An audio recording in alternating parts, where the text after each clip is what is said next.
गुरु मानुष कर जानते। अब ऐसे सतगुरु के विषय में बताया है, सतगुरु मानुष कर जानते ते नर कहिए अंध, होवे दुखी संसार में फिर आगे यम के फंद।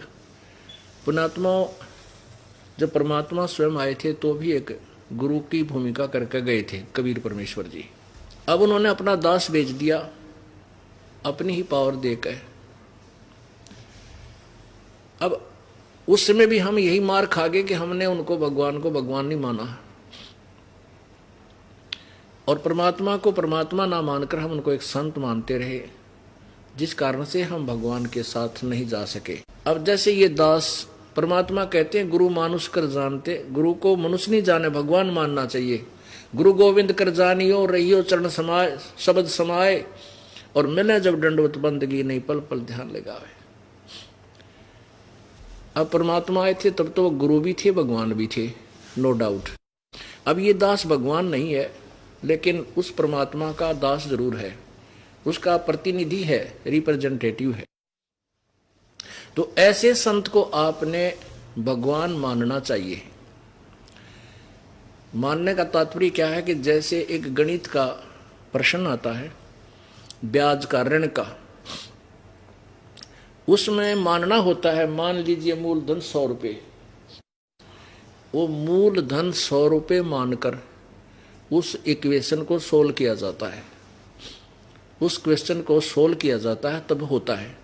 उसमें वो 100 रुपये मूलधन मानना पड़ता है, लेकिन वो 100 रुपये मूलधन नहीं है, लेकिन मानना पड़ेगा। मूलधन तो लाखों करोड़ों में कोई और निकलेगा जिससे हम सफल होंगे, वो प्राप्त करना है। लेकिन वो 100 रुपये मूलधन मानना पड़ेगा कि ये मूलधन है हमारा, उसके मानने बिना वो सवाल हल नहीं, प्रश्न हल नहीं हो सकता। ऐसे ही आपने इस दास को सपोज करना पड़ेगा। सपोज कर लो गुरुजी हमारे कबीर भगवान हैं, और इस दास को भगवान मान कर ही चलोगे तो ही आप परमात्मा तक पहुंच सकोगे, उस मूलधन ओरिजिनल मूलधन को प्राप्त कर सकोगे। इससे क्या होगा कि जैसे मान लीजिए हम भगवान की तलाश कर रहे हैं और भगवान को हम कितना सुखदाई और अपना प्रिय मानते हैं। अब यहां मान लीजिए इस दास के स्थान पर कबीर परमेश्वर आ जाते हैं, वो न्यो का न्यो उठा कर ना ले जाओ तुम्हारे को, वो भी न्यो कहेंगे भक्ति करवाई, ये नाम जब कमाई कर अपनी और ये मर्यादा रख, तब तू वहां चलने योग्य होगा। तो वो परमात्मा मेरे स्थान पर हो तो आप क्या क्रिया करोगे? क्या वो आप उसके साथ सामने आकर के वाद विवाद करोगे? क्या उसके सामने आकर के आप झूठ बोलोगे?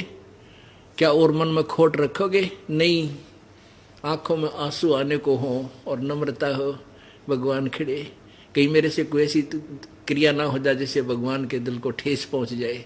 इस भाव से आपको रहना होगा। जब यहां से आप जाओगे आगे, इस दास के रूप में परमात्मा आपको मिलेगा, आपकी वहां फिर परीक्षा होगी। अब जैसी आपकी यहां मेरे साथ व्यवहार है, ऐसा ही वहां भगवान के साथ करोगे, फिर वापस फिर यहीं डूब मरोगे। तो इस दास को आपने, आपका जो है ना कर्म बने रहेंगे, आपका भाव ठीक बना रहेगा। इस दास को ये मानकर चलो ये भगवान है हमारे, ये मूलधन सपोज कर लो, और फिर आपका देख कैसे विनम्रता आएगी, आपके अंदर कैसी श्रद्धा होगी, निष्कपटता बनी रहेगी, यहाँ कैसा शिष्टाचार बनेगा कि गुरु जी की आत्मा को ठेस ना पहुंचे। कहते हैं सतगुरु के दरबार में मेरी थर थर कांपे देह, ना जानू किसी बात पर मारा टूट ना जावे ने, कि किसी बात पर हमारा आपस में कोई फ्रिक्शन ना आ जावे, कहीं मैं भक्ति से हीन हो जाऊं।